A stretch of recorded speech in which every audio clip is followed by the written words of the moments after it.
Hello everyone and welcome to the channel. So I'm starting this new series called Unfiltered Jashandeep's Opinion, and today is the very first episode and the topic for discussion is why are Indians moving abroad. And I know in the title I have paid a sarcastic comment while India is having a chitin. So this is a topic of discussion. I'll just lay out my all points, and I think these are not the weaknesses, but these are some of the development areas where I think India can really improve, and I'm really looking forward to it. So without further ado, let's straight away get into it.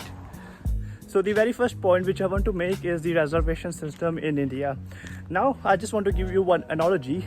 Think about that. There are two people who wants to become a doctor. So you need to, let's say, give a NEET examination and EET NEET examination. One person gets, let's say, 92%, and the other person gets, let's say, 80%, right? So that's the difference between the two marks.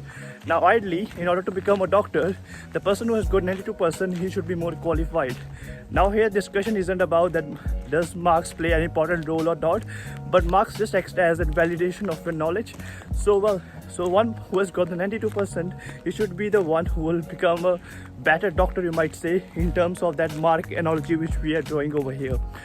However, with the reservation system, the one who gets the 80%, he gets a chance to become a doctor, whereas the one who has got 92%, he just can't do better things in his life, because it's so much difficult for him to get into a really good college and get the training and ultimately become a doctor. Now why does that 80 or 82% student gets to become a doctor over here and study in a really nice college? It's due to the fact that he's from a certain caste. So this is a reservation system which I feel is a little bit awkward. So now I understand over here that certain castes are maybe a little bit backward, but I would here suggest that if there are certain castes who you think are backward, then help them financially rather than compromising on our talent for the future of India. Because if you think certain castes are like financially disadvantageous, that's why we are giving them the extra chance, but sorry, this doesn't work. That means that you're really compromising.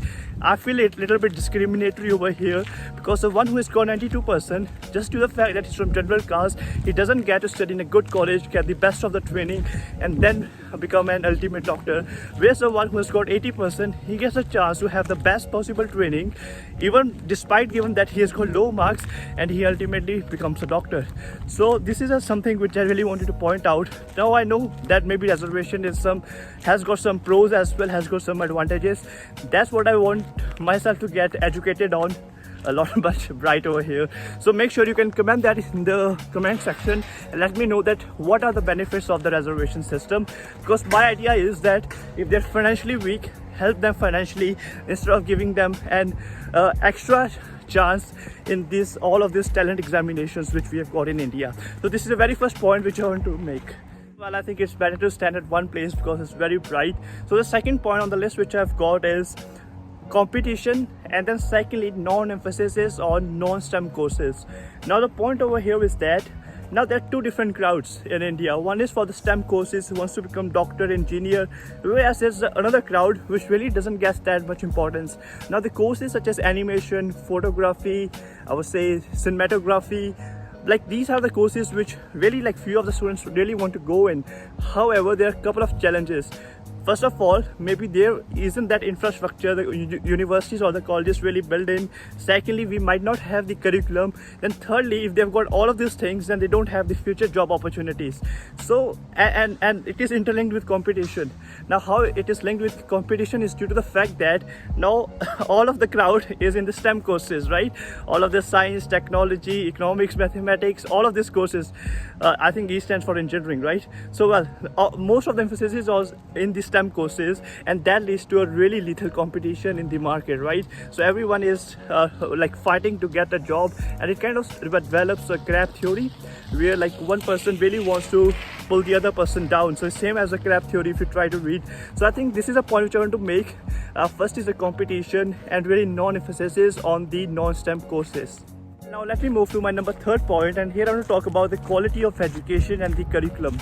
Now here when we are in the, let's say, school, right, Now when we're taught in the history, we are just taught about Mughals, like who built this, who built that, whereas our Indian history is really strong. We've got Sikh Empire, Maharaja Ranjit Singh, Hari Singh Nalua, we've got Maratha Empire over there, we've got Rajputana Kingdom over there, but we're never taught about this thing. So this is in context of the history.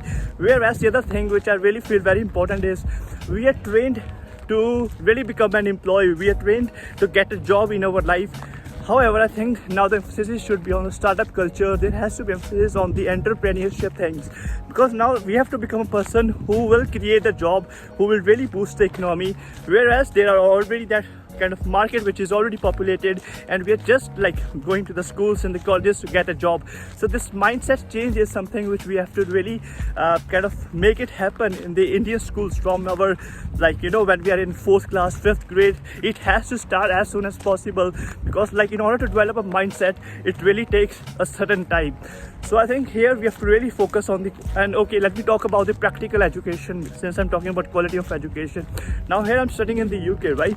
Now here we've got theory, but on the basis of the theory we've also get the practical experience, so we know how to utilize that particular theory in the real life, whereas I feel in India is really bad. So well, the number 4th point on my list was the work culture. However, I've just got 10 minutes left to go back to my company quarters, so I'm really sorry I won't be able to make more of this video. However, if you want to continue this series, make sure to comment it down, and next time I'm for sure talking about the work culture in this series. And please make sure like if you comment only, then I'll be making the videos. If you find some value, make sure to give it a like and subscribe for regular updates. This is a video which I'll be suggesting you to watch next. Cheers and have a nice day.